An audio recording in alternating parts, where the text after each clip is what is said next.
Olá Brasil, já estamos no ar com o programa Virando o Jogo e hoje eu tenho um presente muito especial para vocês. Eu vou entregar aqui a história de alguém que tinha tudo para se tornar a pessoa mais amarga do mundo, ou então a pessoa mais triste do mundo, porque ela viu os seus pais serem arrancados de casa, do seu lar, da sua cidade, do seu país e serem levados junto com ela, com seus irmãos, para um campo de concentração nazista, o pior deles, Auschwitz. Ela viu lá no campo de concentração os pais serem mortos e incinerados, enfim, uma história triste.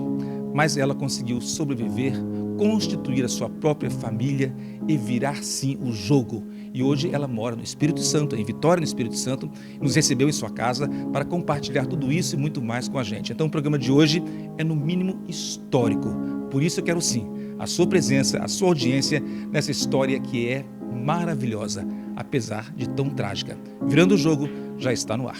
Então vamos conhecer a história de uma mulher vitoriosa, que casou, criou seus filhos, netos e bisnetos. Em sua casa, na cidade de Vitória, Espírito Santo, percebe-se nela o semblante de uma pessoa feliz, realizada, cercada de amor. Mas a história que vamos conhecer nos remete ao passado, quando a Grécia caiu sob os domínios de Mussolini, aliado da Alemanha nazista. E Lúcia, entre milhares de outras crianças, conheceu então a extensão do ódio humano. A grande maioria não viveu para ver os seus descendentes contando e recontando a sua saga, como veremos agora.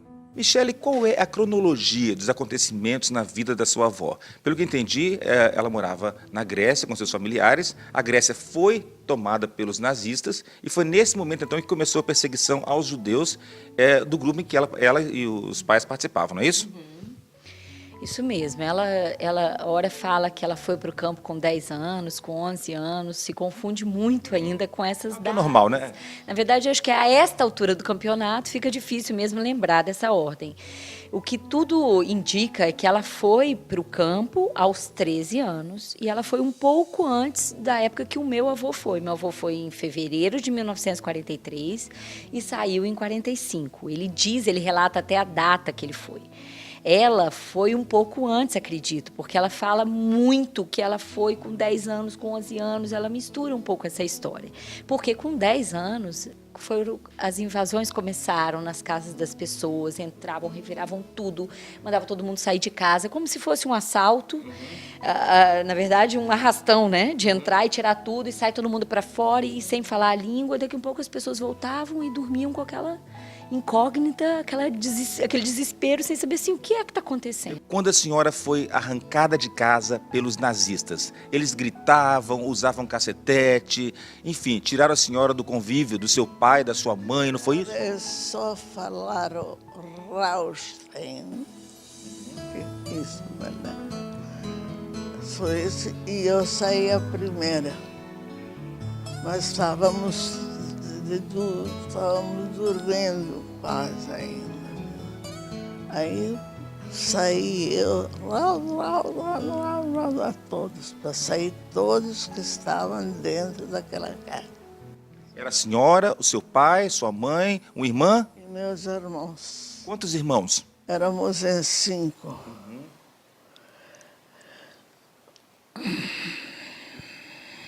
Depois voltavam e confinavam a guetos, não é isso?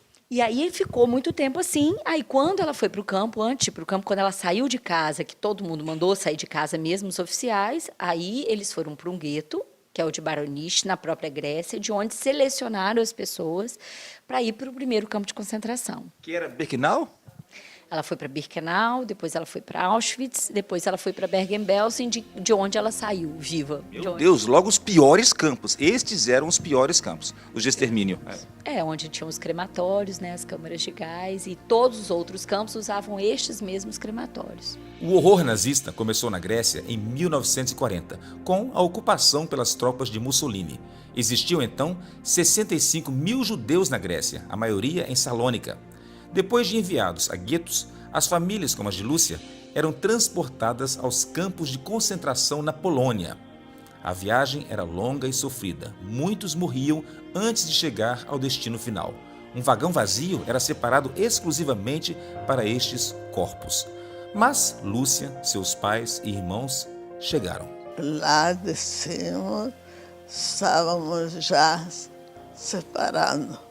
Mulheres por aqui, homens por aí, crianças por outro lugar, tudo junto. As que eram para entrar no campo, que não entravam, né? Mas que não era tudo juntinho, sabe? Fazendo Aquela seleção. De lá, nos levaram para Auschwitz. De Birkenau, levaram vocês para Auschwitz. Mas levou a família toda ou já levou separado? Tudo separado. Não vimos mais mãe, não vimos pai, não vimos ninguém. A última vez que a senhora viu seu pai, sua mãe, foi em Birkenau. Birkenau, quando desci em Birkenau. Que eles já foram para outro lugar, que já levaram eles ou para o crematório, ou para o campo, né? Não sei dizer. Alguns de seus irmãos foram com a senhora para Auschwitz? Ou a senhora foi sozinha para Auschwitz? Foram, mas não juntos. Depois de tempo, nós trabalhando no trabalho que nos deram para cavar chão, para desmanchar casas. Eu vi meu irmão mais velho, o único que entrou. Você viu seu irmão de longe? Dentro do campo, tinha separado o lugar de homens e mulheres, Campo Grande, né? De homens, de crianças não tinha já nenhuma. Crianças não vi nenhuma, que eu tinha um irmão pequeno, não vi ele mais. Então, nos separaram, né? E aí dentro nós encontramos outros prisioneiros que já estavam, nos contaram a história, que lá era assim, não podíamos se juntar, falar, conversar, nada, só trabalhando. E com pouca ou quase nenhuma comida? Nada para comer? Não, comida era... Lavagem. Sim, de lavagem. Agora imaginem vocês o que é uma criança descobrir-se pré-adolescente num campo de concentração nazista. Aliás, Auschwitz, que foi o maior de todos aqueles criados pelo regime nazista. Havia nele 3 campos principais, de onde os prisioneiros eram distribuídos para trabalhos forçados. Um deles também funcionou como campo de execuções. E era exatamente neste campo que Lúcia estava. Paradinha para os comerciais e voltamos já já, mostrando a vocês como ela sobreviveu a este momento em que vidas eram cremadas diariamente, dioturnamente, ao seu lado. Não existe melhor hora que agora. Para estudar graduação ou pós-graduação à distância, estude no Grupo Educacional Faveni. Acreditamos que o conhecimento e a tecnologia não têm limites. Você estuda onde quiser e possui mais de 800 opções de cursos à sua escolha e o certificado é igual ao presencial. Tudo isso com mensalidades a partir de R$ 79,90 para cursos de pós-graduação e R$ 109,90 para cursos de graduação. Grupo Faveni, invista em seu futuro.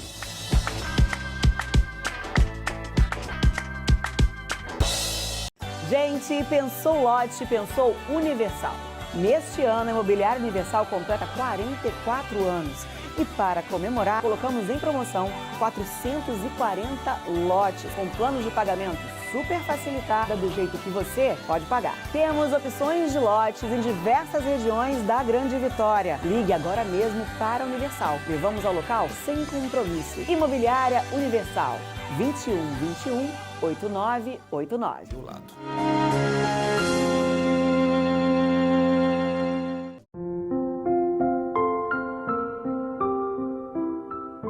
E aqui estamos de volta ao nosso programa e também a visita a Lúcia Caraço, de 85 anos, que mora em Vitória, Espírito Santo. O crematório era pertinho do alojamento que a senhora estava?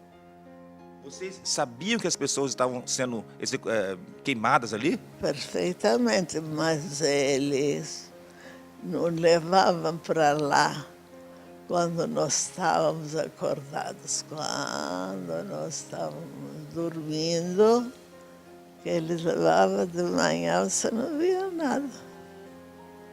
Entendi. Eles faziam escondido, para ninguém perceber que eles estavam fazendo aquilo. Nós, eu como sabia, já sabia, né?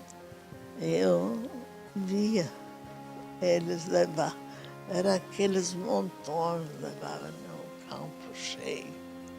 Ia tudo para dentro. A fumaça.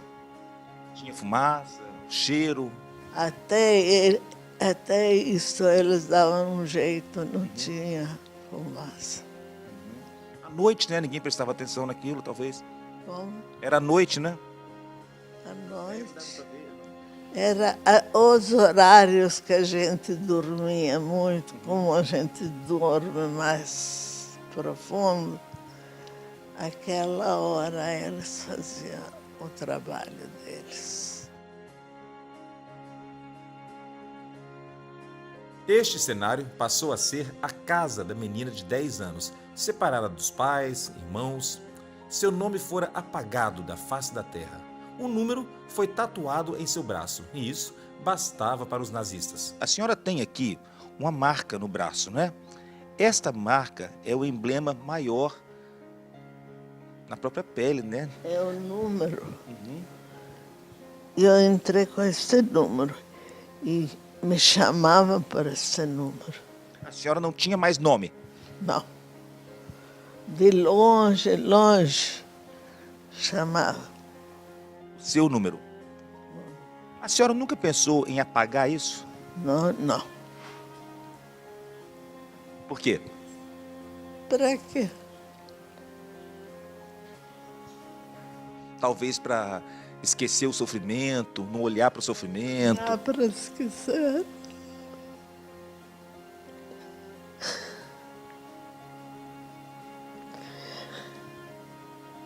É difícil. A senhora teve medo de ir parar também nos fornos crematórios? Se tinha... A senhora teve medo? Não, Não. não tínhamos tempo de pensar alguma coisa pior acontecer. Entendeu? Não sei se dá para entender. Já era tão ruim o que vocês estavam passando, já era tão tenebroso que não podia se imaginar nada pior. Não. Nem dizer que queria morrer. Né? Dizer nada.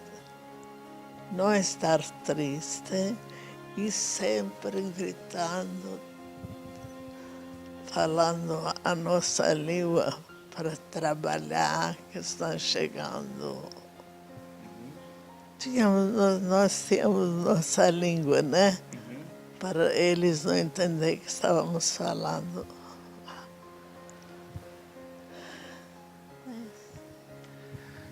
Mas dos momentos de dificuldade, tristeza, saudade dos pais, havia muito choro, muita tristeza, eu imagino, entre os colegas.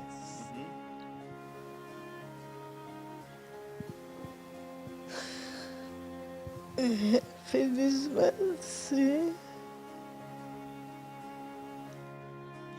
E foi importante, então, a proximidade um com o outro, o abraço. Havia abraço, consolo entre vocês. Como é que era? Não estou dizendo que era, não podia nem Nem abraçar?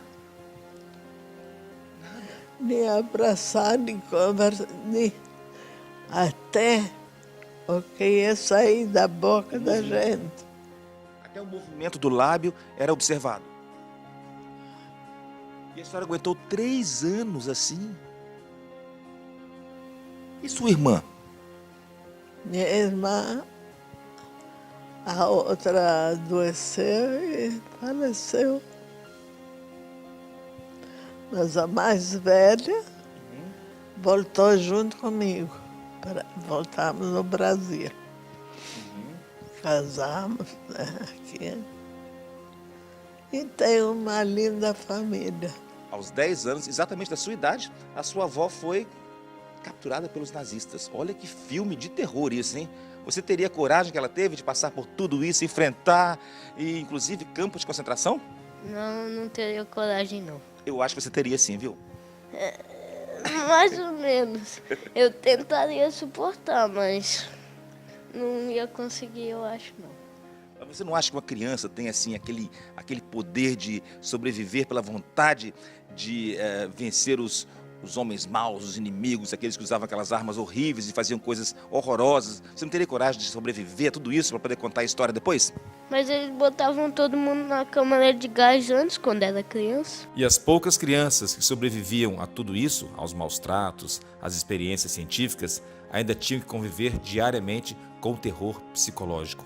De noite, nós lavávamos a roupa e botávamos debaixo do colchão para secar, mas não podia estar sujo, né? Tinha que estar limpo, sem lavar e sem passar. Que crueldade, hein? Que maldade. Então vocês tinham que dormir sem a roupa no frio? Nada.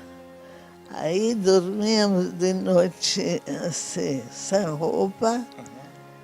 Então, e lavava na minha roupa, lavava para o outro dia estar seco. E se a roupa tivesse suja? Levava uma surra. A senhora apanhou?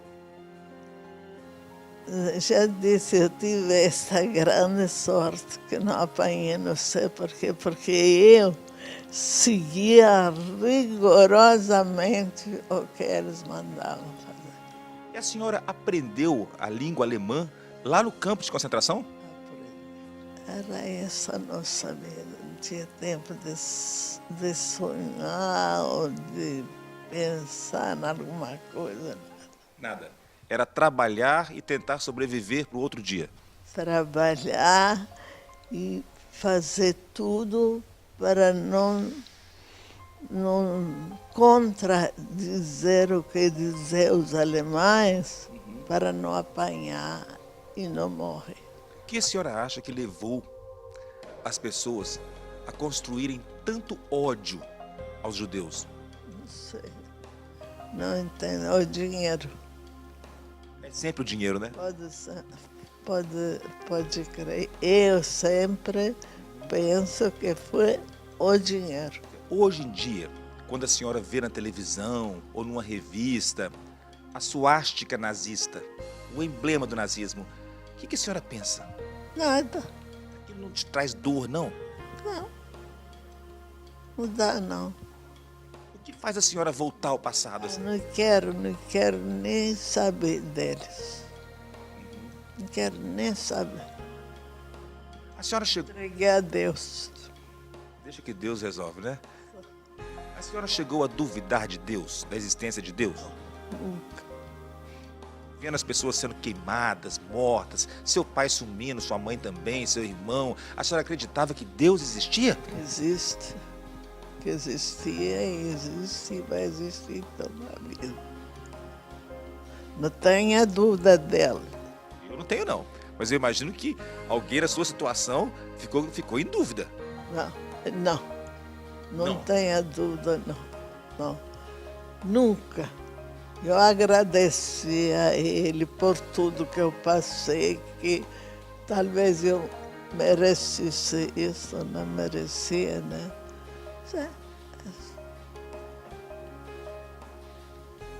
A fé te manteve viva? Vivinho.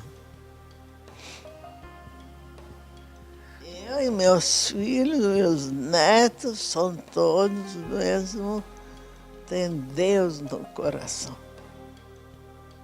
Tem, eles sabem. Bacana, que programa emocionante, não é? E antes daquela tradicional paradinha para os comerciais, eu quero lembrar a vocês mais uma vez que o programa Virando o Jogo é feito em parceria também com a TV Ambiental do Espírito Santo. Então, é um programa que mostra emoções, viradas de jogo para o Brasil inteiro e especialmente também para o Espírito Santo, porque lá ele passa várias vezes também durante a semana. Bom, eu volto já, continuando a contar a vocês a história dessa sobrevivente, dessa heroína. Olha, não existem muitas pessoas no mundo hoje hoje que sobreviveram a Auschwitz e estão aqui, disponíveis a contar a história ou estão vivos, na verdade. Então o que nós temos hoje, eu volto a falar para vocês, é um presente, é uma dádiva poder ter tão perto de nós, eu aqui com ela e você na sua casa, uma presença como essa, uma mulher que virou o jogo quando tinha tudo para dar errado, não é verdade? Eu volto já já.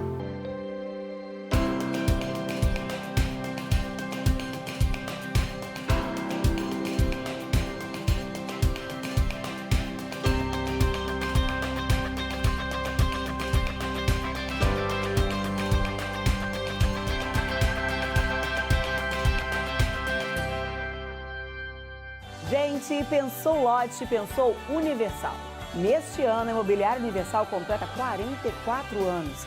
E para comemorar, colocamos em promoção 440 lotes, com planos de pagamento super facilitada do jeito que você pode pagar. Temos opções de lotes em diversas regiões da Grande Vitória. Ligue agora mesmo para a Universal. Levamos ao local sem compromisso. Imobiliária Universal, 2121 8989.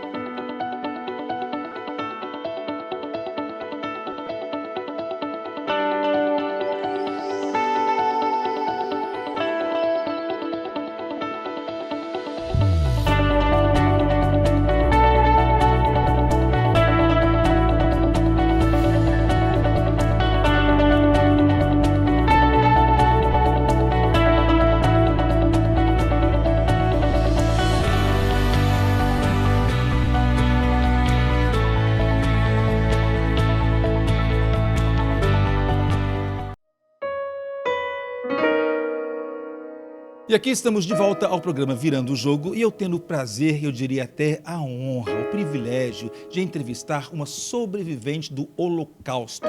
Ela esteve no pior campo de concentração que já existiu na história, Auschwitz, sob os olhos e o comando do Anjo da Morte, o médico Joseph Mengele, que aliás morreu no Brasil, né? Conseguiu fugir de ser preso, decapitado, seja o que for, e enfim, saiu andando pela América do Sul toda e veio morrer no Brasil. Mas essa sobrevivente do Holocausto vive em Vitória, constituiu uma família linda, conseguiu trazer em seu coração e nos seus olhos o perdão. E ela, sim, quando deixar este plano, vai encontrar com o Criador. Diferente do seu Carrasco, não é verdade? Bom, continuamos a contar agora a história de Dona Lúcia Caraço.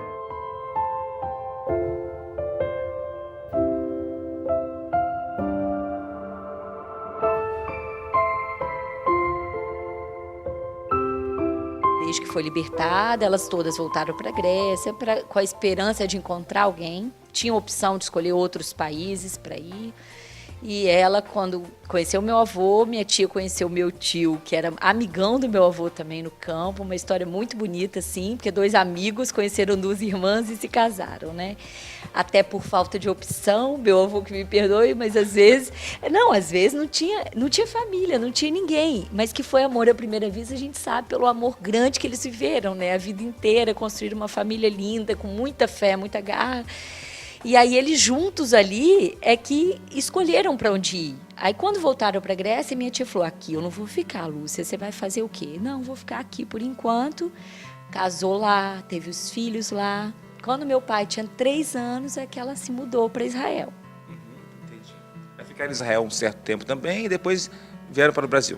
3 anos eles ficaram em Israel. E aí, quase 7 anos, eles chegaram no Brasil. Meu pai tinha 7 anos e meu tio tinha 6. Conheci meu marido. Isso ainda na Polônia, lá na região de Auschwitz? Lá naquela região de Auschwitz. Após a libertação, naturalmente, né? Aí deu a mão social. Você é minha agora. Para toda a vida. Para toda a vida.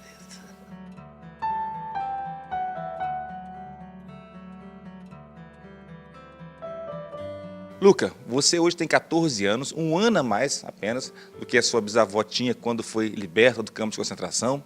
O que essa história diz para você, para a sua vida? Como é que você teve a sensação ou a ideia clara de que você tinha parte da história dentro da sua própria casa? Então, eu acho que eu fui criado com isso, assim, né? Desde que eu era bebê, essa história, assim, estava presente na minha vida. Então, eu acho que, assim, sempre para mim era uma coisa inimaginável, porque era tão horroroso, né? Tão triste. Mas, assim, eu acho que eu fico muito feliz por ter isso na família, porque é muito importante para o mundo as pessoas saberem que isso ocorreu e não pode mais ocorrer, porque uma atrocidade. Atrocidade? Sim, muitas atrocidades aconteceram. Ana Lúcia, me fala um pouquinho da alegria, do orgulho que a senhora tem, dos netos, bisnetos, da família, da história que a senhora fez no Brasil.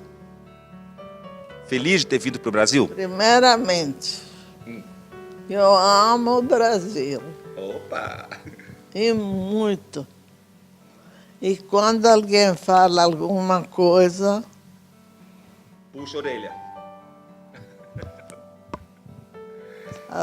não deixa falar mal do Brasil, não é que não deve mesmo.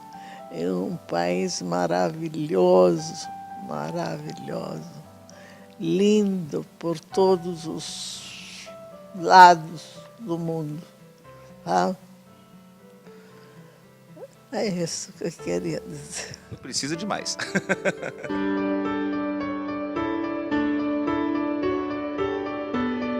E assim chegamos ao final desta edição do programa Virando o Jogo. Eu espero que vocês, assim como eu, tenham gostado muito, porque nós tivemos a oportunidade de encostar na história. E esta é uma rara oportunidade que de vez em quando eu consigo trazer para vocês aqui, neste programa tão especial. Ficamos por aqui, fiquem todos com Deus e até o nosso próximo encontro, hein?